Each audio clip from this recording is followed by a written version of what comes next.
I think a lot of people give up right before they were about to make a dent in their success journey, because it gets harder before it gets easier, right? Yes. So I think a lot of people right before they're about to just get that breakthrough, it's quitting time, and they never get there. And I think right now what you're talking about, that you were up late at work yesterday digging, you would have never been in this place, because just a few years ago when we didn't have our numbers guy, I mean, we could have given up then, because we saw a lot of, it was messy. It didn't make sense, honestly. Yeah, so it got messy. It got hard. Should we keep doing this? Is this even worth it? But you kept on fighting that right before, if you were to have given up, you wouldn't have gotten to the point where we're at today, Yes. Like a lot of people, when it gets hard, that's when you give up. But that's when you want to push the hardest, because you're right before a breakthrough. Like, you're just right there. You just need to break through that barrier. It's as fearful as it may seem, as hard as it may seem, as you may even have those thoughts of, is this even worth it? Because you're only seeing what you're seeing right now in the moment. You're only seeing the storm here at the moment, and so the first thought is this even worth it? Yeah. But you have to think about the future. Think about your vision. That's where you need to focus on your vision, so that you can fight that storm today, because you've got a vision you need to reach. And if you can get through this storm, you get your breakthrough, you get to the next one. And there's going to be more storms to hit, Mm-hmm. But a lot of people, I think, give up right before that breakthrough, and they never get to their goal. They never reach their goal. They never reach their vision. It never comes to fruition, because they gave up right when it got hard.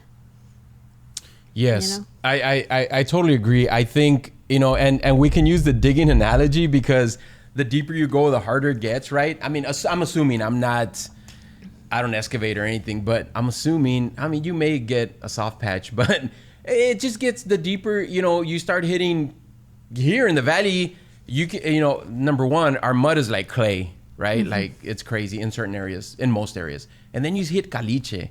Forget it, man. You're not going to get through caliche, right? But then supposedly right after the caliche, that's where you get the water, right?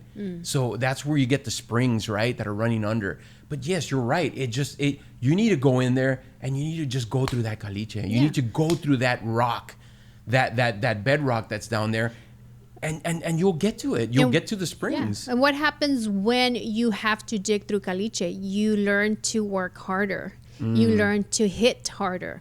You get stronger, so that when you have to dig another area, you know exactly what to do and how to do it, because you're strong enough now to go through this new season or whatever. Yeah, exactly. I mean, because we've been hit with some seasons, and early on they were like, we had a brand new baby, staying up till 4 a.m, fulfilling an order, and like, was that worth it? At that moment, it seemed like, should we do this? Should we let's just go back to where it's comfortable? Yeah. But we didn't. We knew there was a vision. Yes. And we stuck to it. And then, after that, we got the building, and more troubles came, and you have to stick to the vision, because if you keep your eyes focused on the moment, that's when people give up.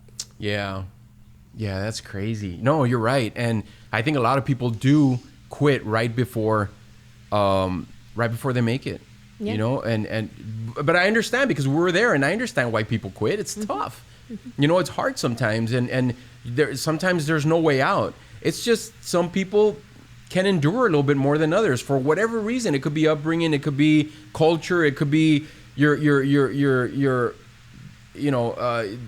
situation at home when you were growing up. Maybe your parents gave up, and maybe you think, that's it. That's my lot in life. Mm-hmm. I'm gonna be like my mom and dad. They gave up, and it is what it is. Yeah. And then there's just people that don't give up as easy. But I think everybody has it. Everybody has 2 arms and 2 legs, and everyone can dig. I don't know how to use a shovel. You can learn how to use a shovel, right? And so there's no stopping you. I think it's just you. It's just you ultimately. I mean, obviously, if you have physical conditions, and we're talking about digging here, but it just metaphorically, it could be anything. It could be your thoughts. It could be, it's not a physical, we weren't physically digging, right? But, yeah, it's crazy how a lot of people do give up just right before. Yeah. And it's, you know, imagine, you know, I remember our pastor said once, you know, imagine how many great artists are in the grave that never became that great artist. Those great musicians, those great songwriters, those great painters, artists, great businessmen, great, you know, entrepreneurs, philanthropers, and just great people out there that just never got there because they were almost there and then they just gave up. You know? And that speaks to me too, because bravo's bravo and it's awesome and it's a blessing. But we spoke about that, I think it was this morning when we were walking Bob, that it's almost like I'm grateful for everything that God has done for us 100%. And you know that, and he knows that. He knows my heart. But I also know that there's more. Oh, yeah. Yes. You know? And so, oh, what, you weren't satisfied with, you know, this beautiful home that we have? Yes, man. Our morning prayers, Lord, continue to bless our beautiful home. But I know there's more. Not because I'm greedy or not because we want the biggest house, and it's not about that. It's about just the blessings, right? Yes. And this speaks to me as well. This is very, it's very therapeutic to me when we talk, because it's sometimes we forget and we get in a rut, and you know, that's one of the hardest things to get out of, is a rut, especially when you've been in it for such a long time. So, and you guys know, if you guys 4x, I used to 4x a lot, and you'd get stuck in a rut out there, man. The Rio Grande Valley, there's a lot of back roads out there. You're stuck in that rut that a tractor made. It's hard to get out of it, you know, especially if you just keep going. And so how do you get out of it, you know? And so that's the hard part, right? You have to get creative. You have to construct something to get your truck out, or call a buddy, you need help. It's funny how you can use almost anything as an analogy, right? Yeah. But, you know, how do you get out of a rut? You call people to help you. You construct something, you engineer something, you know, you start using your brain, you start putting two and two together. There's physics, there's math, and you know, there's a way for everything, right?